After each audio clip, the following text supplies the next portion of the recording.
The Long Road Home, the true story of Bobbie, the Wonder Dog. They hadn't meant to stay long, just a quick stop, a place to breathe, stretch their legs, and maybe share a few laughs with old friends before heading home to Oregon. The summer of 1923 had been long and warm, filled with family road trips, dusty highways, and the kind of memories that cling like sunburn and the smell of gasoline. They'd driven nearly 2,000 miles already, from their hometown of Silverton, Oregon, to Wolcott, Indiana, a small town wrapped in golden cornfields and cicada songs. The Brazier family was road-weary but content. Their two daughters, Leona and Nova, had spent the journey singing songs and counting windmills from the car windows. Their parents, Frank and Elizabeth, took turns behind the wheel, humming old tunes and exchanging quiet smiles that only years of marriage can shape. But the one member of the family who seemed to enjoy the journey the most wasn't human at all. Bobbie, a young Scotch collie and English shepherd mix, was the heart of the family.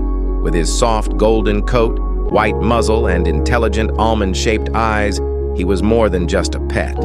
He was a companion, a protector, and in many ways, a soul tethered to theirs. He followed the girls everywhere, greeted Frank at the door every evening with a proud bark, and slept curled at Elizabeth's feet like a soft, breathing shadow. Bobbie had never been far from the family, not once since he came to them as a tiny pup with oversized paws and a curious nose. He had learned their routines, their voices, even the sound of the car horn when Frank pulled into the driveway.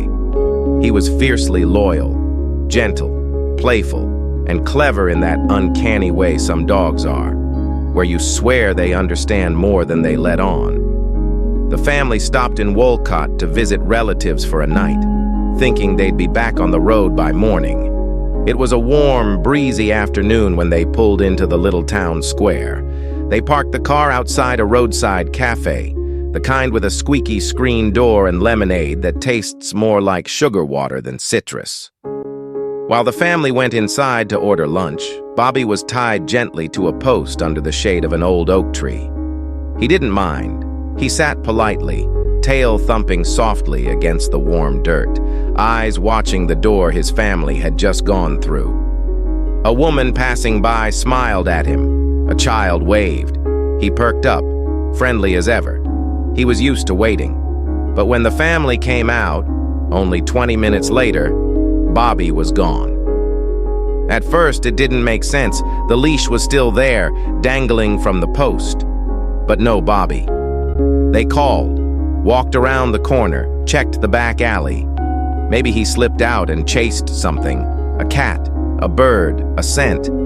He always did love squirrels. "Bobbie!" they called over and over again. Nothing. The girls' laughter turned into concern. Concern turned into fear. Frank went door to door. Elizabeth asked locals if they'd seen a dog. Someone said yes, maybe. A collie-looking mutt ran past not 10 minutes ago, toward the fields, they thought, or maybe the road. They spent hours searching. They canceled dinner plans, rented a room for the night. The next morning, they searched again, through cornfields, barns, side streets, into the woods. The girls were crying. Elizabeth tried to hide her tears behind her handkerchief. Frank's voice grew hoarse from yelling. For 3 days, they stayed in that town. 3 long, hopeful, aching days. But Bobbie never came back. Eventually, reality sank in. The kind of reality that feels like swallowing rocks. They had to leave. The car couldn't wait. Work couldn't wait. Life, as cruel as it sounds, couldn't wait. They left Bobbie's blanket folded in the back seat, just in case. They drove home in silence, hearts too heavy for songs or games. Elizabeth kept looking out the window as if expecting to see a golden blur racing alongside them. The girls held each other's hands tightly. Frank didn't say much at all. Back in Silverton, the town felt quieter, emptier. Bobbie's food dish stayed on the porch. His bed remained untouched. And though weeks passed, they never stopped hoping. Maybe someone found him. Maybe he'd be returned. Maybe a kind farmer in Indiana was giving him shelter, feeding him, waiting to contact them. But in truth, no one expected what would come next. Because somewhere, far from Oregon, Bobbie had already started walking. Not aimlessly, not lost, but with purpose.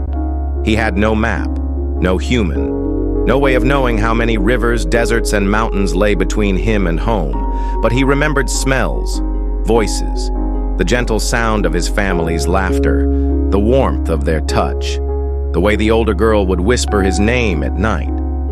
And that was enough. Bobbie didn't understand maps. He couldn't read the signs nailed to fence posts or the letters printed on railroad markers. But as he stood alone on the edge of that small town in Indiana, he knew one thing with absolute clarity. This wasn't where he belonged. There were no familiar voices here, no warm hands patting his head, no squeals of laughter, no one calling his name with that mix of affection and belonging that only a family can offer. There was only silence and something pulling at his chest. A memory, perhaps, a scent on the wind, the faint, invisible thread of home. He didn't return to the spot where he had vanished. He didn't wait to be rescued. Instead, he turned west, toward the setting sun, the direction of memory, of warmth, of everything he'd ever known. And so began the journey that no one saw coming. One dog, walking alone, across a continent, without a leash or a guide, driven by something no map could capture. The road was long, and it was merciless. Bobbie was no stray. He had never hunted for food, never slept under bridges or fought other animals for scraps. He had grown up in warmth, fed from clean bowls, kissed on the snout by giggling children. But now, his world was made of concrete and dust, of unfamiliar alleys and cold rain. He drank from puddles and roadside ditches. He dug through trash bins, ate crusts of bread and dead rodents, and snatched what little he could from behind cafes and train depots. Some nights he found shelter beneath porches or behind barns. Other nights he curled up behind dumpsters or crawled into ditches, shivering until dawn. His once silky coat grew matted and dull. His ribs began to show. His paw pads cracked and bled from endless walking. He limped, he staggered, but every morning he stood up and walked again. There were moments of kindness. A boy in Iowa spotted him curled near a bridge and silently left half a sandwich on the ground. Bobbie wagged his tail once and moved on. In Nebraska, an old widow brought him inside for 2 nights. She washed his wounds, fed him beef stew, and whispered to him as if he were someone she had lost long ago. He licked her hand and slipped away before the sun could rise. But there were darker moments, too. In Wyoming, he was attacked by another dog over a strip of meat. He escaped, bleeding and limping, and hid beneath a broken fence for days. In Utah, a farmer mistook him for a chicken thief and fired a shotgun. The shot missed, but the sound haunted Bobbie for miles. Still, he walked, through frost and flood, through thunder and hail, through open plains and ghost towns. He didn't know the names of the places he passed, didn't know how many miles he had left, but some deep part of him remembered the scent of his family, the sound of their laughter, the warmth of being loved. And that was enough. As days turned into weeks and weeks into months, people began to take notice. Tales of a lone dog traveling westward began to spread along rail lines and roadside towns. A drifter claimed he saw a ragged collie mix limping along the tracks near Omaha. A schoolteacher said she watched a dog cross a frozen river, step by careful step, without pausing. Some scoffed, some nodded knowingly. But more and more, the story grew. A mystery dog, always moving, never stopping. Heading somewhere only he seemed to understand. Through Colorado and Idaho, through mountain passes and windswept fields, Bobbie pressed on. He dodged trains, crossed cattle lands, and braved snowstorms that would have stopped any ordinary dog. But he wasn't ordinary. He was tired, battered, and cold, but unbroken. Each step was a promise, a vow whispered only in his own heart. I'm not done yet. I haven't found them. Back in Silverton, the Brazier family tried to move forward. Frank returned to work. Elizabeth cleaned the house, but her eyes wandered often to the front porch. The girls played more quietly. Bobbie's food bowl stayed by the door, untouched. His blanket still lay beside the fire. And sometimes, late at night, when the wind rattled the windows, Elizabeth swore she heard the soft click of claws on wooden floors, and turned her head, expecting him. But it was always just the wind. And yet, 6 months after he disappeared, as the town settled into the stillness of a winter afternoon, a figure appeared at the end of Main Street, limping, gaunt, filthy, a dog that seemed more ghost than creature. His fur was tangled and dull, his ears were torn, his paws were raw, but his eyes, those deep, glowing eyes, were sharp and searching. He didn't stop at the bakery, didn't sniff the air for scraps. He walked with focus, with something that looked like memory. He passed the schoolhouse, crossed the icy road, and turned onto a quiet lane with an old white house at the end. The fence was still there. The porch he had once napped on every afternoon. The smell of firewood and home cooking curling through the air. He stopped. He stared. And then, his tail moved. Just once. Slow, hesitant, weak. Inside the house, Elizabeth Brazier stood at the kitchen stove when she heard it. A faint scratch at the door, so soft she almost ignored it. But something made her turn. She opened the door, and there he was. She froze. Her breath caught. Her heart stopped.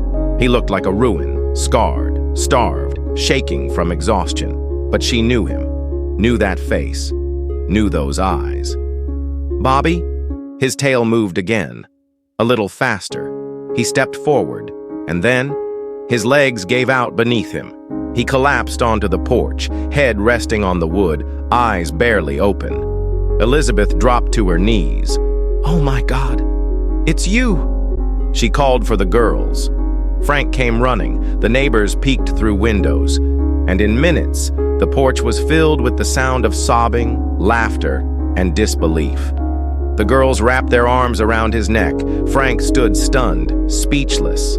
Elizabeth whispered over and over, "You came home. You came home." And Bobbie, half conscious, let them hold him. He didn't bark, didn't move, but he was home.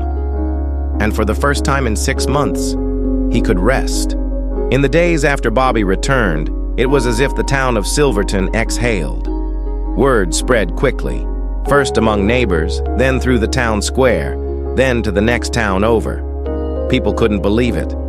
A dog, their dog, home after 6 months, and not just any homecoming, a journey that spanned deserts, mountains, cities, and snow, over 2,500 miles, on his own, with nothing to guide him but the memory of love.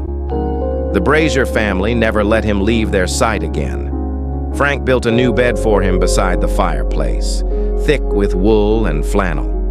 Elizabeth cooked him soft meats, spooned broth into a bowl, and sat beside him as he slowly gained strength. The girls, Leona and Nova, read stories aloud while stroking the golden fur that had begun to grow back.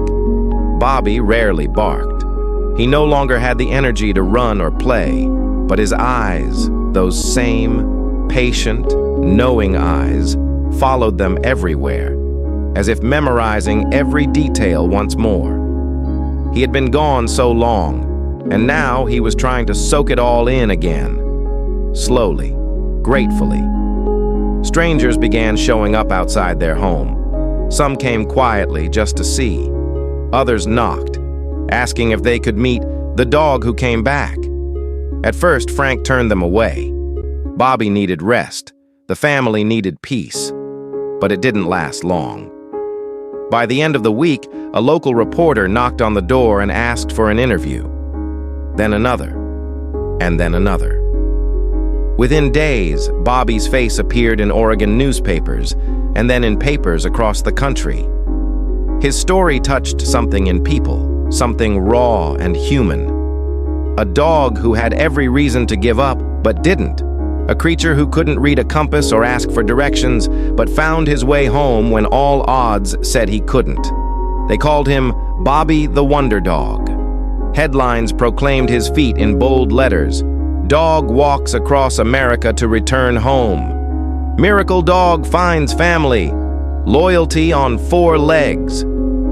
It didn't matter that he was limping, that he was tired, that he bore the scars of his journey.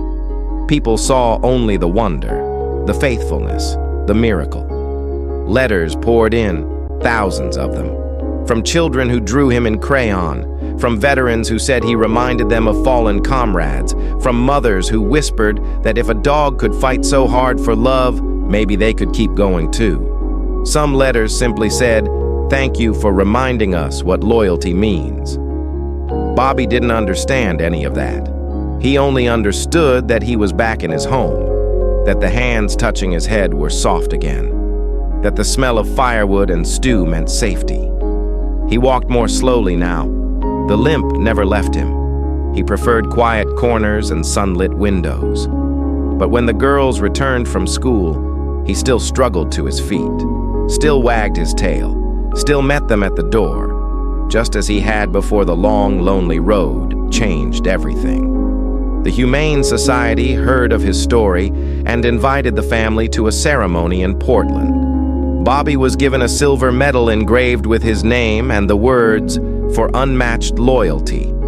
At the event, he sat quietly on a velvet pillow while children lined up to touch him. Some whispered, some cried. One little boy knelt beside him and said, "You're braver than any soldier I've ever met." Bobbie never barked or posed. He never performed tricks. He simply sat there, humble and still, as though none of this mattered to him, because it didn't. Fame meant nothing. Cameras meant nothing. All he had ever wanted was to be by his family's side again. And he had earned that, step by painful step. He returned to a quiet life after that. No more reporters, no more travel, just the soft rhythm of home, of warm mornings, long naps, and the familiar voices of the people he loved. He never wandered again. He never even stepped past the front yard. Whether from trauma or contentment, no one knew. But perhaps he'd already walked enough for 10 lifetimes.